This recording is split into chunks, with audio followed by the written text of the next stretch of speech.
Oui, c'est le silence radio de la part du Premier ministre israélien Benjamin Netanyahou.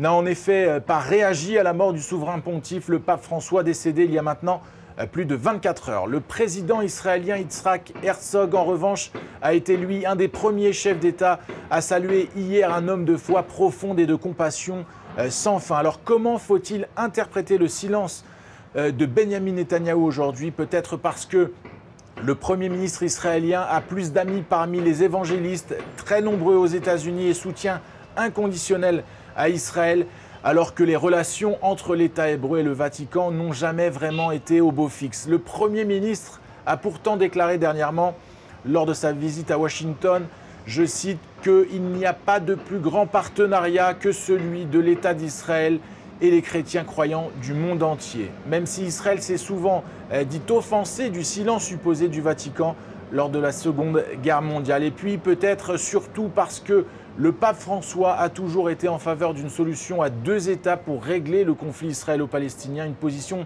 qui forcément ne plaisait pas au Premier ministre israélien. Le souverain pontife qui avait qualifié les massacres du Hamas le 7 octobre 2023 d'inhumains, mais qui n'avait pas hésité non plus quelques semaines plus tard à condamner les bombardements israéliens qui tuaient des enfants à Gaza et jusqu'à presque son dernier souffle de dénoncer la situation humanitaire dramatique dans l'enclave palestinienne.